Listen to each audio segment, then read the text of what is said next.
गुरु प्यारी साध संगत जी, आप सभी को प्यार भरी राधा स्वामी जी।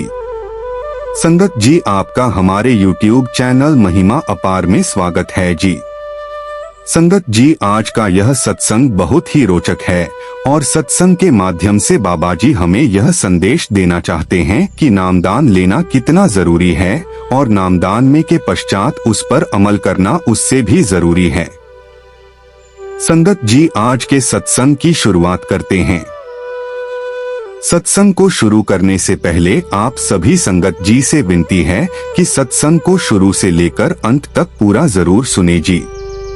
साध संगत जी, आप हमको नहीं मानते, वैसे तो जब तक इंसान को नाम नहीं मिला होता सब सतगुरु से यही अरदास करते हैं कि नाम दान की बख्श करना। सतगुरु की तस्वीर के आगे अरदास करते हैं कि नाम दान की बख्श करना। जब भी हम सत्संग में जाते हैं हमें क्वेश्चन आंसर के दौरान भी यही सुनने को मिलता है कि बाबा जी नाम दान की बख्श करना। जब तक हमें नाम दान नहीं मिला होता है हम नाम दान लेने के लिए दौड़ते रहते हैं और जब नाम मिल जाता है तो नाम दान लेते वक्त जो सतगुरु से हमने वादा किया है हम सब भूल जाते हैं, अपने गुरु के वचनों को नहीं मानते, फिर से वही दुनिया के प्यार में फंस जाते हैं, मोह माया के जाल में फंस जाते हैं। हमारे पास 24 घंटे में से 2.5 घंटा भी भजन सिमरन के लिए समय नहीं मिलता। तो गुरु प्यारी साध संगत जी इसी विषय में आगे बढ़ते हैं और सुनते हैं कि स्वामी जी महाराज इस विषय में हमें क्या समझा रहे हैं।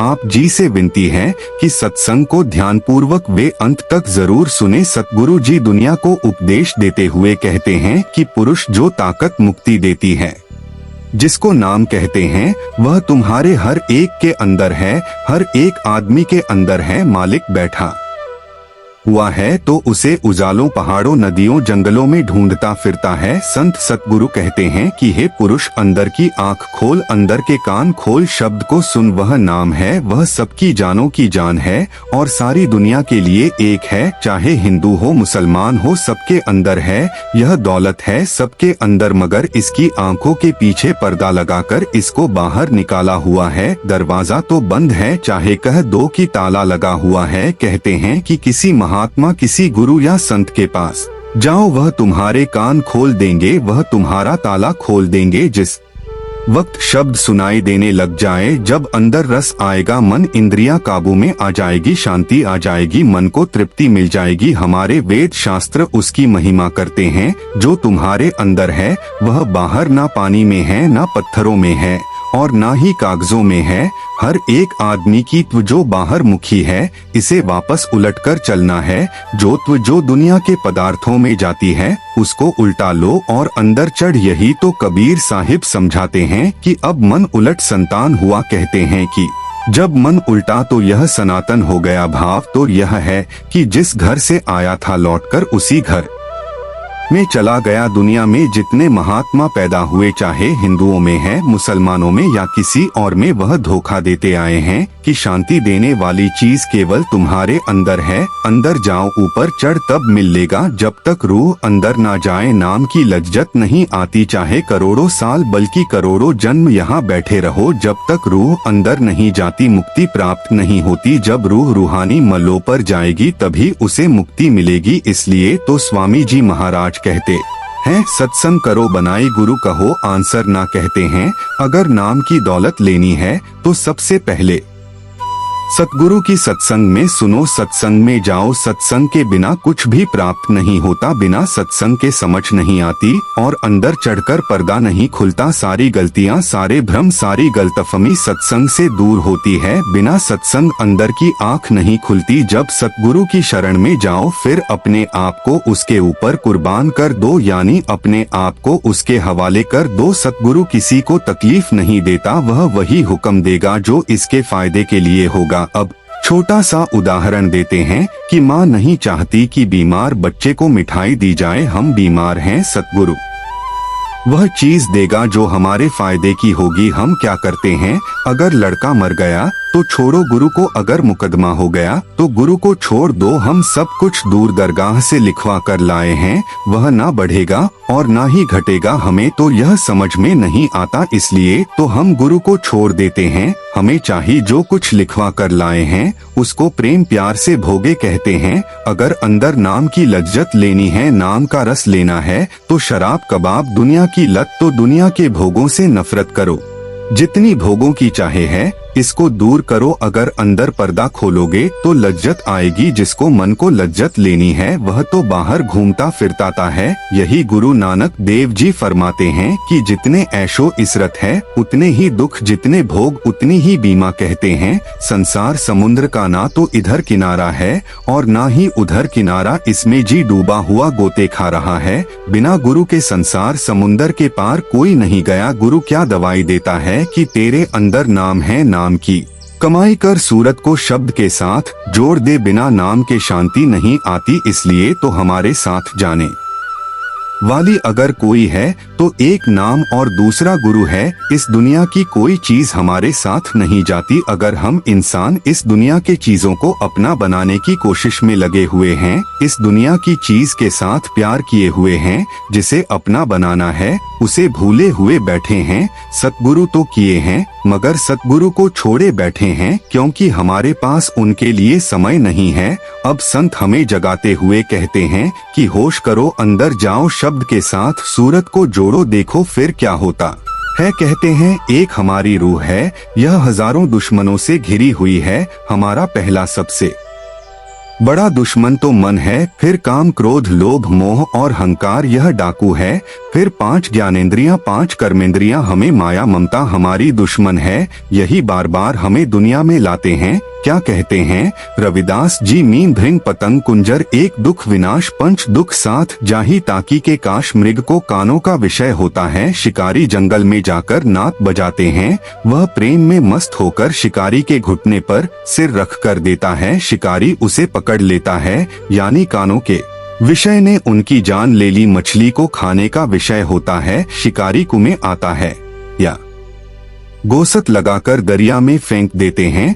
मछली आटा नहीं खाती बल्कि कुंडी समेत उसे मुंह में डाल लेते हैं। कुंडी गले में फंस जाती है, मछली को हांडी में पकना पड़ता है। मानो जबान के विषय ने उसकी जान ले ली। भोरे को सूंघने का विषय होता है, सारा दिन फूलों पर मंडराता रहता है। शाम के वक्त फूलों का मुंह बंद हो जाता है। अब या तो सारी रात बंद रहा या दम घुटने से मर गई। पतंगे को देखने का विषय होता है, वह दिल के आशिक होता है। जिस वक्त दिया जलता है वह यह नहीं देखता कि दिया किसके घर का है, वह केवल जान देना जानता है, जलकर मर जाता है।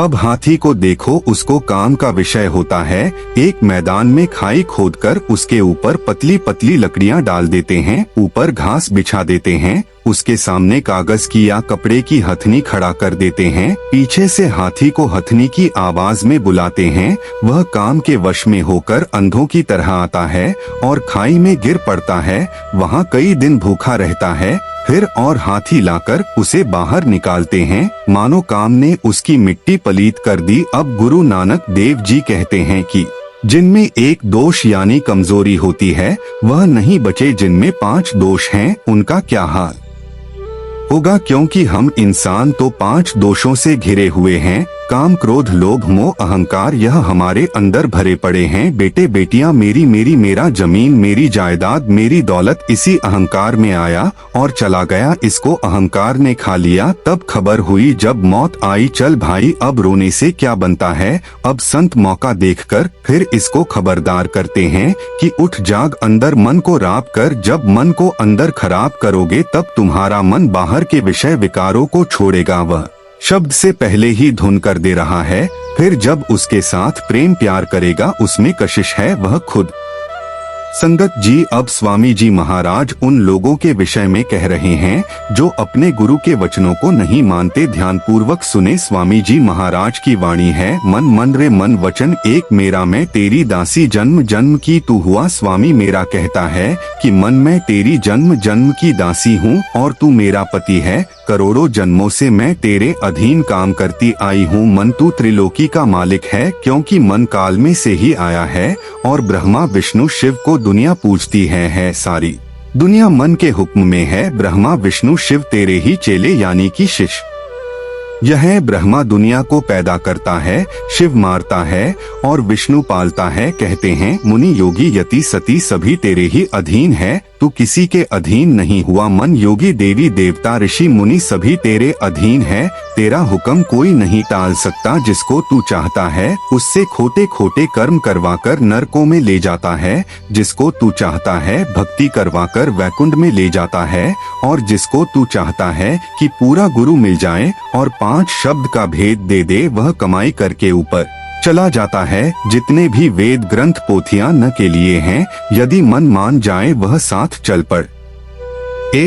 क्योंकि रूह तो उधर जाने के लिए आशिक है ही, बस मन तू सारी दुनिया का हाकिम है, सारी दुनिया का खुदा कह दो। इसीलिए मैं विनती करती हूँ तू कृपा करके मेरी बात मान ले। कहते हैं कि यह काल का देश है, अंधेर नगरी है और नाशवान दुनिया है, तू अंधेरे में पड़ा हुआ है। अचला कहती है कि मुझे सतगुरु ने कहा है कि यदि मन चलने लगे तो रूह चलने लगती है। यदि सतगुरु का वचन माने तो कितना अच्छा हो, दोनों मिलकर उधर को चले। जल्दी करें जितनी जल्दी कर सके, क्योंकि शरीर का कोई भरोसा नहीं, आज है कल रहे ना रहे। कहती है कि आप ब्रह्मा के देश को चल, क्यों देर करता है, मैं तेरी दासी हूँ, तू मेरा स्वामी है।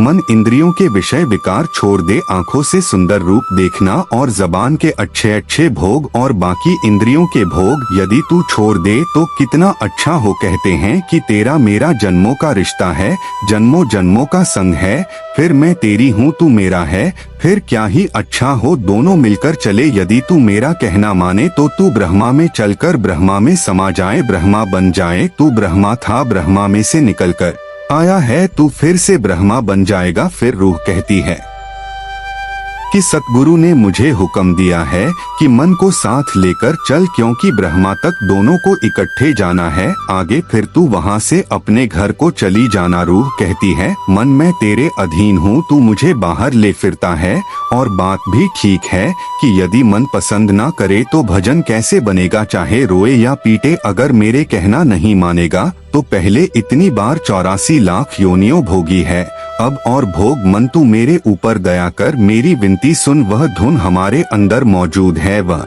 दूर नहीं हमारे अंदर ही है। तू और मैं कमाई करें। रूह कहती है कि मिलकर इकट्ठे चले सुमेरु पर्वत पर, परंतु वहाँ क्या होगा। आगे कहती है तू ब्रह्मा बन जाना, तू वहाँ राजा बन जाना, मैं उठकर ऊपर चली जाऊंगी। मन ब्रह्मा का अंश है, इसलिए यह वहाँ ब्रह्मा में रह जाएगा। रूह को ऊपर चले जाना है। आगे मन क्या कहता है, मन हंसते हुए कहता है कि मैं क्या करूं, स्वाद नहीं छूटता। यही महाराज जी कहते हैं, परंतु यहाँ कुत्ता बिल्ली बनकर नरक भी भोगता है। कहता हूँ कि मैं क्या करूं, रूह को मैंने वश में किया हुआ है और इंद्रियों ने मुझे वश में कर लिया है। इंद्रियां वेश्याएं हैं, कंज है। कहते हैं कि मैं क्या करूं, इंद्रियों ने तो मुझे घेर लिया है और जिधर चाहती है मुझे घेर कर ले जाती है। आंखों की इंद्री सुंदर रूप देखकर उधर ले जाती है, कानों की इंद्री सुंदर राग रंग की ओर ले जाती है, जबान की इंद्री खाने की ओर चली जाती है। मन और रूह की मीठी पलीत है, मैं चाहता भी हूँ कि इन दत्त को छोड़ दूं, मगर मैं क्या करूँ, बेबस हूँ। मन कहता है जब मैं खोटा कर्म कर लेता हूँ फिर रोता हूँ, हाय मैंने क्यों किया। जब भोग सामने आते हैं उस वक्त में भोग लेता हूँ, भोगों को देखकर मैं बेबस हो जाता हूँ। मैं चंचल हूँ जैसे घोड़ा, एक जगह ठहरता नहीं, कभी इधर कभी उधर। मन कहता है कि और तो कोई इलाज नहीं, सतगुरु के पास चले तब कोई इलाज निकल आएगा। अगर मैं और तू दोनों सतगुरु के सत्संग में जाएं तो शायद कोई इलाज निकल आए। अब उनका सत्संग करें, उनकी शरण ले, वह हमें मुक्ति दे दे, शायद कोई ना कोई उपाय निकल आए। सतगुरु सत्संग के जरिए या तार मार्ग के जरिए मुझे रोकेंगे, मैं एक जगह खड़ा हो जाऊं। इस कैद से छुड़ाने वाला गुरु है, जब तक पूरा गुरु ना मिले मैं नहीं चल सकता। मैं वश में हूँ, यानी इन इंद्रियों के वश में हूँ। यह सुनकर खुश हो गई। रूह कहती है आओ चले, सतगुरु के जरिए हमारे बंधन छूटेंगे। अब दोनों मन और रूह सतगुरु के सत्संग में आए तो सतगुरु के वचन प्रेम के होते हैं। मन ने भोगों को छोड़ दिया, इंद्रियों को छोड़ दिया, रूह ऊपर चढ़ी, अमृत तो अंदर बरसता है। हम किधर भूले हुए हैं, अब सब कुछ कहकर अंत में बड़े प्यार से समझाते हुए कहते हैं कि मन कुटी में जाकर ब्रह्मा बन गया, रूह सत नाम में पहुँच गई, मानो दोनों अपने अपने घर पहुँच गए, यानी दोनों नाम की लज्जत लेने लग गए मन जन्मों जन्मों से रूह को लिए बैठा था, अब रूह को आजादी मिल गई। रूह अपने घर को यानी अपने असली देश सचखंड पहुंच गई। सो हमें भी चाहिए कि जब तक हमें नाम दान नहीं मिलता हम बार बार सतगुरु से यही अरदास करते हैं कि हे मालिक नाम दान की बख्श करना, परंतु नाम दान मिल जाने के बाद भी हम अपने गुरु के वचनों को ध्यान में नहीं लाते। उनके बताए अनुसार 24 घंटे में से हमारे पास 2.5 घंटा भी समय नहीं मिलता उनके नाम की भक्ति करने के लिए। हमें चाहिए कि उनके वचनों पर अमल करें और अपने सतगुरु की हिदायत के अनुसार 2.5 घंटे भजन सिमर को जरूर दें। रोज रोज बिना नागा हमें करना चाहिए कि अपने सतगुरु के हिदायत में रहते हुए अपने संस्कार कामकाज को करते हुए नाम की कमाई करें, शब्द की कमाई करें जो हमें अपने निज घर वापस ले जा सकती है और हम सदा सदा के लिए अपने परम पिता परमात्मा की गोद में पहुंच सकते हैं। साथ संगत जी, आज दूसरा का विषय है कि सिमरन करते समय हमें नींद क्यों आती है। बड़ा ही जबरदस्त सवाल है। देखो भाई, सिमरन करते समय नींद का आना बड़ा ही स्वाभाविक बात है। अक्सर लोगों की यही शिकायत रहती है कि जब भी हम भजन सिमरन में बैठते हैं हमें नींद आना शुरू हो जाती है। ऐसा क्यों? क्योंकि स्मरण करते समय हमारा मन ध्यान की गहराई में उतरना शुरू हो जाता है। हम सारा दिन अपने काम धंधे में लगे रहते हैं और जब हम भजन सिमरन में बैठते हैं तो भाई हमारे मन को शांति मिलती है, जिससे कि भाई नींद का आना तो बड़ा ही स्वाभाविक बात है। परंतु हमारे मन में यह बात खटकती रहती है कि जब भी हम सिमरन पर बैठते हैं तभी हमें नींद क्यों आती है। तंत्र मंत्र और परमार्थ का जब भी काम हम करने जाते हैं तो नींद हमारे मार्ग में सबसे बड़ी बाधा बनकर खड़ी हो जाती है, जबकि संत मंत्र का सारा खेल सिमरन के ऊपर ही निर्धारित है। हम तो पहले ही मन के मारे हुए फिरते हैं, हमारा मन ही पहले एक जगह टिकता नहीं। हमने देखा है कि जब भी हम भजन सिमरन पर बैठते हैं हमारा मन कैसे कैसे चाले चलता है, कभी संसार की तरफ, कामकाज की तरफ, बेटे बेटियों की तरफ, ना जाने कहां कहां हमारा मन घूमने लग जाता है। और यदि लगना शुरू भी हो जाए हमारा ख्याल ध्यान की ओर, फिर हमें नींद आ जाती है। इसी तरह हम सत्संग सुनने को जाते हैं और कहीं किसी माध्यम से सत्संग सुनने का मौका भी हमें मिलता है। जब हम सत्संग में जाते हैं, थोड़ी देर सत्संग सुनते हैं, उसके बाद फिर हमें नींद आना शुरू हो जाती है। तो भाई सब कुछ सिमरन पर निर्धारित है और हमारा सिमरन नहीं बन पा रहा है तो फिर हमारा ध्यान कैसे लगेगा। यहाँ आकर हमारा मन डोल जाता है। इसके लिए हमें तो कोई ना कोई उपाय जरूर ढूंढना होगा, क्योंकि आप जितने भी संत महात्माओं का इतिहास पढ़कर देख ले, उन्होंने कुछ भी पाया है तो सिमरन करके ही पाया है। जिसका ध्यान यहाँ दोनों आंखों के पीछे ठहरेगा, जिसका ध्यान यहाँ टिकेगा, वही शब्द धुन को सुनेगा, परमात्मा के घर से आती हुई आवाज को देखेगा, उसे महसूस करेगा, उसे सुनेगा, उसके साथ अपनी आत्मा को जोड़ेगा, तभी तो उसे परमात्मा का आवाज का पता चलेगा। जब तक हमारा ध्यान टिकेगा नहीं, ख्याल टिकेगा नहीं, तब तक भाई कुछ भी बनने वाला नहीं। ना हमारा ध्यान टिकेगा और ना ही हमें परमात्मा के घर से आती हुई वह शब्द धुन सुनाई देगी। हम सभी को चाहिए कि सबसे पहले तो हम यह सोचे कि नींद कब आती है और क्यों आती है। नींद जब आती है तब हम बेफिक्र हो जाते हैं और सो जाते हैं। हमें पता ही नहीं चलता कि कब हमारी आंख लग गई। जब हमें कोई चिंता रहती है उस समय तो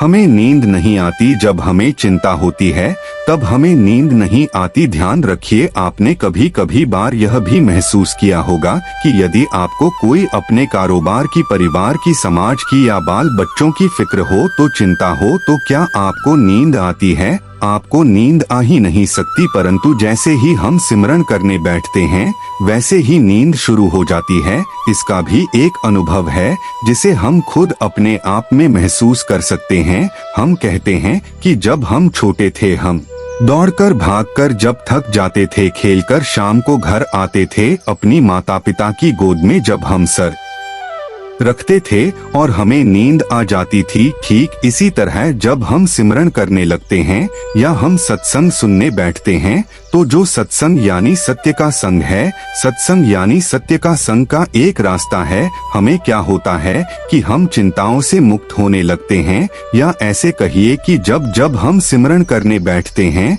तो फिर हमारा मन चाले चलना शुरू कर देता है, चारों दिशाओं में घूमना शुरू कर देता है, चारों दिशाओं में घूमता रहता है। हमारा ध्यान गुरु की तरफ लगने नहीं देता है। लेकिन यह परमात्मा का नाम इतना ज्यादा सुगम, सरल, प्यारा, मनमोहक और शांति आनंद का अनुभव करने वाला है कि हम उठते हैं तो बिल्कुल तरोताजा होकर उठते हैं। परंतु जब हम उठते हैं तो हम बिल्कुल तरोताजा होकर उठते हैं। यदि हम रात में सो जाएं, देर रात में अगर हम सोएंगे और सुबह उठेंगे तो हम तरोताजा नहीं होते, क्योंकि हमारी नींद अधूरी होती है। उस समय हमारी नींद पूरी नहीं हो पाती क्योंकि हम देर रात तक जगते हैं। और हम कहे कि भाई सुबह उठते ही अगर भजन सिमरन पर बैठ जाएं और हमारा ख्याल लग जाए तो ऐसा बिल्कुल भी नहीं हो सकता। इसके लिए हमें चाहिए कि सबसे पहले उठकर अपना हाथ मुंह धो ले, थोड़ा सा फ्रेश हो जाएं। अगर हमें नहाने की आदत है तो थोड़ा सा स्नान भी जरूर कर लें, जिससे हमारा मन फ्रेश हो जाएगा। ऐसा करने से हमें भजन सिमरन में कोई रुकावट नहीं आएगी और हमारा ध्यान लगना शुरू हो जाएगा, जिससे कि हमें नींद भी नहीं आएगी। और इस प्रकार जब हम फ्रेश होकर सिमरन भजन पर बैठते हैं तब क्या होता है, कहते हैं कि जब सिमरन के द्वारा हमारी सूरत तीसरे तल में एकाग्र होना शुरू हो जाती है, ध्यान के द्वारा हमें ठहर जाती है, तब हमें अपने आप पता चल जाता है कि आंखों के पीछे एक बहुत मीठी और सुरीली आवाज आ रही है। यह आवाज मालिक की दरगाह से उठ रही है और हर एक मनुष्य के अंदर है। जो भी भाग्यशाली जीव अपने ख्याल को आंखों के पीछे एकाग्र करता है, उसका ख्याल अपने आप उस आवाज के साथ जुड़ जाता है। इस अभ्यास या क्रिया को महात्मा ने द्वारा खाली करके 10वीं गली में जाना या जीते जी मरना कहते हैं, क्योंकि ख्याल को आंखों के पीछे एकाग्र करके उस मीठी और सुरीली आवाज को सुनने से आत्मा और मन 9 द्वारों से आजाद हो जाते हैं और इनका संबंध इस दुनिया से बिल्कुल टूट जाता है। दुनिया के सब दुख भूलकर मनुष्य अपने अंदर की स्थायी खुशी का अनुभव करने लगता है। यही कबीर साहिब फरमाते हैं, कबीर जिस मरने से जग रहे मेरे मन आनंद। गुरु नानक साहिब भी फरमाते हैं, नानक जीव या मर रहे ऐसा झुक कमाइए, अगर जीते जी मरने की खुशी प्राप्त करनी है। संत महात्माओं की हिदायत के अनुसार चलना पड़ेगा, नींद का त्याग करना पड़े। सतगुरु के कहे अनुसार चलते हैं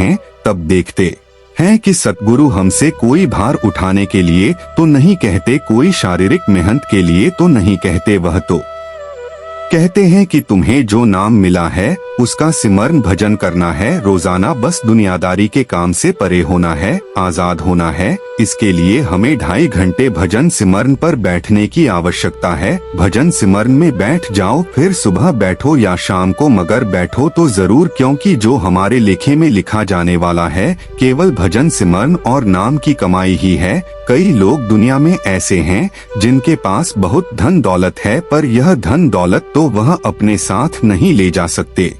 उनके साथ जाने वाली केवल एक ही चीज है, वह है शब्द और नाम की कमाई। इसी के लिए तो हमें सतगुरु के कहे अनुसार रोज 2.5 घंटे भजन सिमर को जरूर देना है। फिर चाहे हमें नींद कितनी ही क्यों ना तंग करें, हमें तो अपने सतगुरु के उपदेश पर चलना है। जब हम अपने सतगुरु के उपदेश पर चलते हैं तो हमारा संसार काम भी बनता है और परमार्थिक कारज भी बनता है। संत महात्मा समझाते हैं कि परमात्मा से मिलने की केवल एक ही राह है, एक ही मार्ग है, और वह है भजन सिमरन नाम की कमाई। अगर सारी उम्र आलस, निद्रा और सांस्कृतिक बेटे बेटियों के रिश्ते तो नाथों की मोह माया में फंसे रहे तो हम उस मालिक से कब मिलाप कर सकेंगे। कबीर साहिब भी यही कहते हैं कि मानुष जन्म दुर्लभ है, मिले ना बार बार। यह जो मनुष्य का जामा है हमें मालिक ने दिया है, अपने आप से मिलाप करने के लिए दिया है। हमें चाहिए कि इसकी कदर करें। सतगुरु तो हमें मिल चुका है, उनकी दया मेहर भी हमारे ऊपर बनी हुई है, तो हमें चाहिए कि उनकी हिदायत के अनुसार रोज 2.5 घंटे भजन सिमरन को जरूर दे। संत सतगुरु तो हमें अपने सत्संग में बार बार समझाते हैं कि चाहे मन लगे या ना लगे पर समझकर बैठो, ड्यूटी समझकर बैठो। पर उनकी बातों को हम अमल नहीं करते, उनकी बातों को हम ध्यान में नहीं लाते, बस यूं ही सत्संग तक ही सीमित रह जाता है। हमें चाहिए कि वापस आकर उनकी बातों को अमल करें और भजन सिमरन को पूरा पूरा समय दे। आलस, निद्रा और कामकाज तो हमें रोज परेशान करते रहेंगे, क्योंकि यह संसार तो काल का देश है। काल ने हमें घेर रखा है। सतगुरु ने हमें यहाँ से निकलने का मार्ग बता दिया है। हमें चाहिए कि मालिक ने हमें यह जो सांसों की पूंजी और मनुष्य का जामा बख्शा है, इसे यूं ही खाते पीते सोते और दुनिया के काम काज करने में व्यर्थ में यूं ही नष्ट ना करें। मालिक की भक्ति करें, नाम की कमाई करें। साध संगत जी, यह था हमारा आज का सत्संग। अगर आपको हमारा यह सत्संग अच्छा लगा हो तो चैनल को सब्सक्राइब जरूर कर ले, जिससे कि हमारी आने वाली वीडियो सबसे पहले आप सभी तक पहुंच सके। संगत जी, आपको हमारे इस चैनल पर नई नई साखियां सुनने को मिलेगी। संगत जी, चैनल को सब्सक्राइब करना न भूलें। और आप यह सत्संग किस शहर से देख रहे हैं, कमेंट सेक्शन में जरूर बताएं। राधा स्वामी जी।